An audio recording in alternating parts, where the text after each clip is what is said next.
밀도를 어떻게 높이시는 거예요? 그게 손재주가 좋으신 거예요? 뭐예요?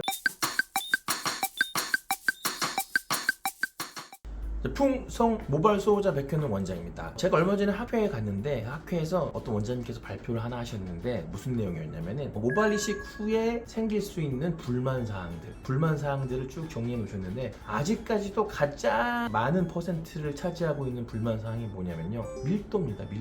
낮은 밀도가 낮아서 좀 아쉬워요, 이렇게 말씀하시는 분들이 가장 많다는 거죠. 그만큼 이 모발 이식에서 밀도는 상당히 중요하고 아직까지도 모발 이식의 난제 중에 하나입니다. 특히 남자들 같은 경우에는 밀도가 떨어지면 머리를 세울 수도 없고 이 할 수 있는 헤어스타일 자체가 너무 많이 제한이 되기 때문에 여자들보다도 밀도가 조금 더 중요한 그런 경우가 많죠. 근데 이제 저희 병원이 어느 정도 고밀도 모발 이식 이런 걸로 좀 자리를 잡았고, 그래서 저희 병원 오시는 분들은 좀 밀도를 높이는 걸 원하시는 분들이 많이 오시는데요. 어저께 환자분 한 분 오셨는데 그분이 그러시더라고요. 원장님 밀도를 어떻게 높이시는 거예요? 그게 손재주가 좋으신 거예요? 뭐예요? 이렇게 물어보시는 분이 계셔서 제가 거기에 대해서 간단하게 좀 정리를 드리려고 영상을 켜봤습니다. 이 밀도를 높이는 노하우는요, 저는 세 가지로 정리가 된다고 생각을 합니다. 이 세 가지 중에 마지막 세 번째가 제일 중요한데 제가 좀 말씀을 드리도록 할게요. 자, 첫 번째는 뭐냐면요, 생착률이에요. 생착률. 당연한 얘기예요. 제가 심은 게 10개인데 10개 중에 5개밖에 안 났어. 그러면 그게 어떻게 밀도가 높게 수술 결과가 나오겠어요? 당연히 안 되겠죠. 생착률은 가장 기본적인 거고, 그래서 그 모든 병원들은 생착률을 높이기 위해서 상당히 노력을 하고 있습니다. 뽑은 모낭이 너무 몸 바깥에 너무 많이 노출되어 있지 않도록 항상 노력을 하고, 모낭을 항상 조심스럽게 다루고, 이걸 식모기에 끼거나 여러 가지 프로시저를 할 때에도 이 모낭이 다치지 않게 상당히 주의를 해야 되고, 수술 후에도 관리를 잘 할 수 있게 환자 교육도 잘 시키고, 염증 같은 거 생기지 않게 이런 것들 약도 잘 주고, 이런 어떤 여러 가지 노하우가 있어야지만 안정된 생착률이 나오고, 그래야 높은 밀도의 결과가 나올 수가 있습니다. 이거 아주 기본적인 거죠. 당연한 얘기입니다. 자, 두 번째도 어떻게 보면 당연한 얘기인데, 촘촘하게 심어야 돼요. 촘촘하게. 듬성듬성 심었는데 어떻게 밀도가 높은 결과를 기대하겠어요? 근데 이 촘촘하게 심는 게 당연한 것 같아 보이지만 하기는 쉽지가 않아요. 특히 초보자 선생님들이 가장 어려워하는 부분이 이겁니다. 밀도 있게 심는 게 쉬운 일이 아니에요. 왜냐면은 수술할 때 보면은 피도 나고, 내가 딱 찔렀는데 막 피도 나고 그러는데 막 바로 옆에다 찌르려고 하면은 먼저 찔렀던 거랑 연결되기도 하고 막 이렇게 돼서 막 되게 어렵거든요. 이게 어렵고, 또 이걸 넣었는데 옆에다가 또 찌르려고 이걸 찔렀는데 이 찌르다 보면 옆에 게 다시 튀어나오는 이런 파핑 현상 같은 것들도 흔하게 생기고, 이러기 때문에 촘촘하게 심는 것 자체가 쉽지가 않습니다. 그래서 이런 촘촘하게 심는 거를 모든 환자들한테 안정되게 하는 데는 꽤 많은 시간의 수련 기간이 필요하고, 이 식목이나 슬릿 방식에 대한 충분한 노하우가 있지 않으면 사실은 안정되게 하기 쉽지가 않은 거예요. 특히 이 촘촘하게 심으려면 저는 제 생각에는 고배율의 확대경 같은 거 꼭 써야 된다고 생각합니다. 맨눈으로 하시는 분도 계시거든요. 뭐 그냥 돋보기 정도로 되는 거, 이런 거 정도로만 수술하시는 분들이 계시는데, 그런 경우에 촘촘하게 심는 거를 기대하기는 쉽지 않죠. 적어도 6배에서 8배 정도 되는 고배율의 루페라고 해서 루페 확대경을 써서 수술을 해야지만 어느 정도 고밀도를 만들어낼 수가 있습니다. 그 다음에 세 번째, 이 제일 중요한 건데요, 다른 병원이나 다른 원장님께서는 아직까지는 전 얘기하는 걸 못 봤어요. 세 번째는 뭐냐면요, 한 번 심을 때에 최대한 한 모낭에 여러 개가 들어간 거를 많이 넣어주면 밀도는 올라가게 되겠죠. 쉽게 설명하면요, 한 번 심을 때 한 모낭에 하나짜리만 쭉 심는 거랑 한 모낭에 2개짜리만 쭉 심는 거랑 한 모낭에 3개짜리만 쭉 심는 거랑 같은 간격으로 심었다면 한 모낭에 3개짜리를 심는 게 밀도가 가장 높아 보일 거 아니에요. 아주 이것도 간단한 얘기입니다. 근데 그게 쉬운 일이 아니에요. 저희가 뒤쪽에서 비주얼계로 모발을 이렇게 뽑을 때에 한 모낭에 3개짜리만 계속 뽑으려고 해도 모낭이 잘리거나 아니면 제대로 나오지 않아서 한 모낭에 하나짜리나 2개짜리가 나오는 경우들이 비일비재합니다. 그런 경우에는 밀도를 많이 높일 수가 없겠죠.